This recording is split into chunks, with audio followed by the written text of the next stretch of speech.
তা আমি গেলাম না ভোট দিতে, আমি আমার ফোন রেখা ভোট দিতে যাব না, আমার ফোন সাথে দিয়ে আমি ভোট দিতে যাব। ফোন আসলে ফোন ব্যাপারটা বাড়ি একটা ভালো আছে মন্দও আছে, দুটোই আছে। আগামী 12 ফেব্রুয়ারি অনুষ্ঠিত হতে যাচ্ছে ত্রয়োদশ জাতীয় সংসদ নির্বাচন ও গণভোট। নির্বাচনকে কেন্দ্র করে ইসির পক্ষ থেকে ভোট কেন্দ্রের 400 মিটারের মধ্যে মোবাইল ফোন নিয়ে প্রবেশের নিষেধাজ্ঞা দেওয়া হয়েছে। সাধারণ ভোটারদের পাশাপাশি সাংবাদিকরাও মোবাইল ফোন নিয়ে প্রবেশ করতে পারবেন না ভোট কেন্দ্রের 400 মিটারের মধ্যে। ইসির এই সিদ্ধান্তকে কিভাবে দেখছেন সাধারণ ভোটার ও সাংবাদিকরা, চলুন জেনে নেওয়া যাক। ফোন নিয়ে গেলে প্রবলেমটা কই? আমি আমার ফোন রাখা যদি নির্বাচন কেন্দ্রে যাই, আমার বাসা থেকেও আমার ইমার্জেন্সি ফোন আসতে পারে, আমি তো গিয়ে সাথে সাথে ভোট দিতে পারতেছি না। তো সেক্ষেত্রে আমি আমার ফোন নিয়ে যাইতেই পারি। প্লাস হচ্ছে আপনি এই যে সাংবাদিকদের কথা বলবেন, আপনি অন্যান্য লোক যাইতে পারলে ওখানে সাংবাদিক মিডিয়ারা কেন এটা কাভার করতে যাইতে পারবে না? আপনার ভোটের কি হইতেছে না হইতেছে এটা তো মানুষের কাছে পৌঁছাবে মিডিয়ার দ্বারাই। তো মিডিয়া যদি ওইখানে না যেতে পারে তাহলে এটার কোনো যৌক্তিকতা নাই। এটা সম্পূর্ণ একটা মানে নিজস্ব মন গড়া সবকিছু করতেছে। এটা হচ্ছে কারচুপির একটা সবকিছু আলামত দেখা যাইতেছে, অন্য আর কোনো কিছুই না। এটা যারা করেন তারা প্রবেশ করতে পারবেন না। তাদের ওয়েবসাইটে প্রকাশ করেছে মাত্র 3 স্তরের মানুষ আসলে মোবাইল নিয়ে প্রবেশ করতে পারবে। এটির তীব্র প্রতিবাদ জানাই, কারণ এই ধরনের সিদ্ধান্ত এটাই আপনি একটু যদি আরেকটু অ্যাড করতে চাই, বহির্বিশ্বে দেখেন বহির্বিশ্বে কিভাবে কাভার করে। এই যে জাতিসংঘে নিউজ সংবাদ সংগ্রহে বাংলাদেশ থেকে গেল, তারা কিভাবে গেছে? তারা তো মোবাইল দিয়েই কাভার করেছে।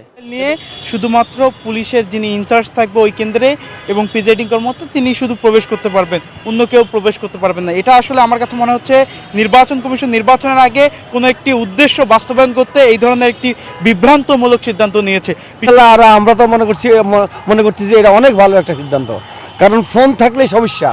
ফোন থাকলে যে এখানে এই হয়েছে, এটা করো সেটা করো, সন্ত্রাসী করো, ভোট এই করো, এগুলা মানে আসবে। যখন ফোন থাকবে তো যোগাযোগ থাকবে না, আমরা নিজের ভোট নিজে দিতে পারবো, কোনো সন্ত্রাস এখানে যাবে না। কীভাবে হবে?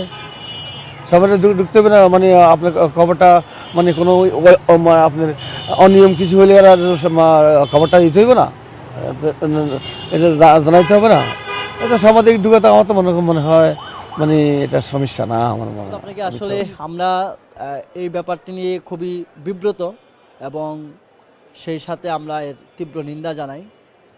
নির্বাচন কমিশন যে ধরনের সিদ্ধান্ত নিয়েছে এটি পুরো জাতির জন্য একটা উদ্বেগজনক। আমরা যদি নির্বাচনের স্বচ্ছতা, সুষ্ঠু নির্বাচন নিরপেক্ষতার প্রশ্ন যদি তুলি, তাহলে নির্বাচন কমিশন আজকের যে প্রথম পদক্ষেপ, তাদের এই প্রথম পদক্ষেপটাই বলে দেয় যে এই নির্বাচন নিরপেক্ষতা নিয়ে, নির্বাচনের স্বচ্ছতা নিয়ে বড় ধরনের একটি প্রশ্ন উঠে গেছে আজকে। বিষয় হচ্ছে সাংবাদিকদেরকে শুধু বলেন নাই, মূলত তারা গেজেটটা প্রকাশ করেছে যে ভোটারদের প্রতি ইঙ্গিত করে সেখানে বলা হয়েছে যে মোবাইল নিয়ে কেউ 400 গজের ভোট কেন্দ্রে 400 গজের ভিতরে প্রবেশ করতে পারবে না, এবং কারা প্রবেশ করতে পারবে সেই তালিকায় তারা প্রকাশ করেছে। সেখানে সাংবাদিকদের নাম নেই।